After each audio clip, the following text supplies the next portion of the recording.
Elon Musk is now worth over $200 billion. To put that into perspective, the average American worker would need more than 4 million years to earn that much. That's not just mind-blowing, it's a symptom of a system that's completely out of balance. We are living in America's second Gilded Age, a time when a handful of ultra-wealthy individuals are hoarding historic levels of wealth and power, while millions are stuck in survival mode. It mirrors the late 1800s, when the original robber barons built monopolies, crushed wages, and bought off politicians. But now, instead of railroads and steel, today's elites are launching themselves into outer space, while everyday Americans struggle to afford rent. During just the first year and a half of the pandemic, American billionaires added $2.1 trillion to their fortunes. And they're not just rich, they're influential.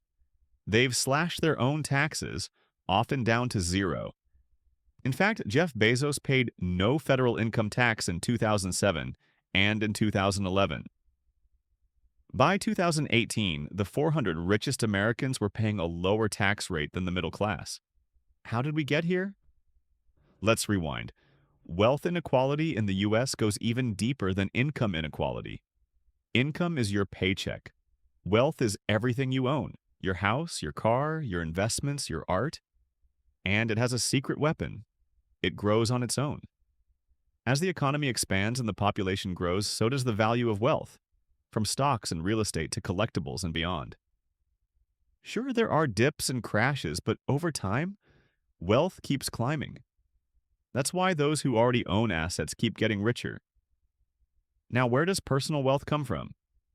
Two places. First, it's what you earn but don't spend. Your savings. If you invest that wisely, like in stocks, bonds, property, it grows. Second, it's what you inherit. Wealth passed down from parents or even great-grandparents. This second source, that's where the gap explodes. In the 1970s, the wealthiest 1% controlled about 20% of total U.S. household wealth. Today, it's over 35% and climbing. Much of that comes from the surge in stock market value. If someone had invested just $1,000 in the S&P 500 in 1978, they'd have over $31,000 today, even after adjusting for inflation. So who really profited? The richest 1%, who now own half the entire stock market.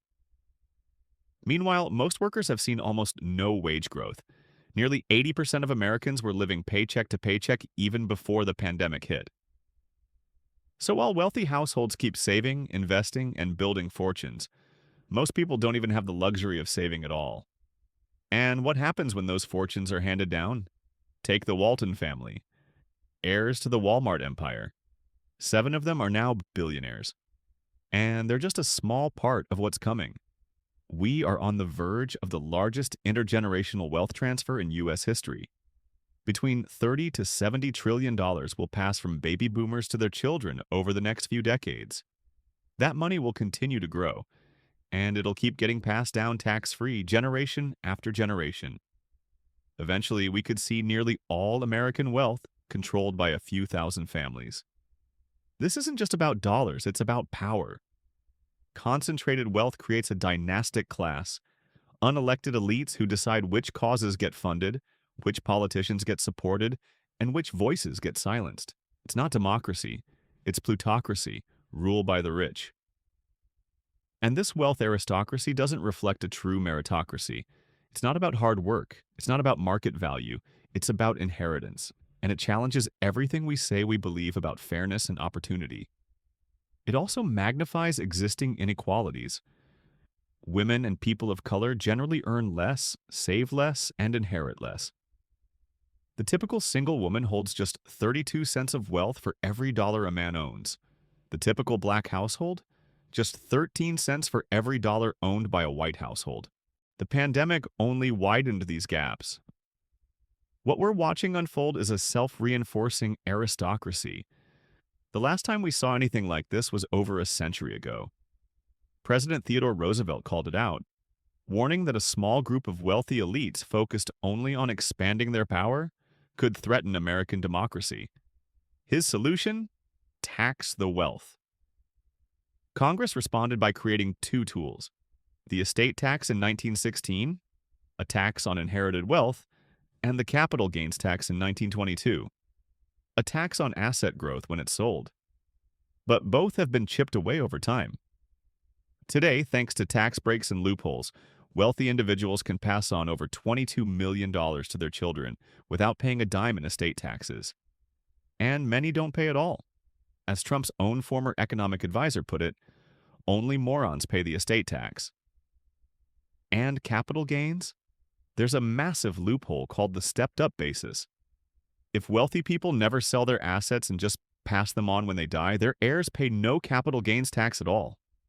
The IRS just pretends the assets were never worth more. This one loophole alone costs the public $40 billion a year. This is how dynasties are built. Fortunes grow untouched and untaxed while their descendants live off the interest. They never have to work a day in their lives, and yet they gain more and more influence over our economy and our democracy. Why aren't these loopholes fixed? Because money is power, and the rich have used that power to keep the system tilted in their favor. So what now? It's time to take Roosevelt's advice and tax the ultra-rich. Not because we resent their success, but because they've benefited enormously from a system designed to help them succeed. We can close the stepped-up basis loophole, raise the capital gains tax, fully fund the IRS to audit the wealthiest Americans. And yes, we need a wealth tax. A modest tax of just 2% per year on wealth over $1 million would hardly dent billionaires like Bezos or Musk. But it would raise enough revenue to invest in healthcare, education, and opportunity for millions of others. The truth is, wealth inequality is now worse than it's been in over a century. We can't afford to keep going down this path. If we want a future where democracy works, where opportunity is real, and where wealth doesn't decide your destiny, we need to take action and build an economy that works for everyone, not just the top. Drop your thoughts in the comments below. Please don't forget to share, like, and subscribe.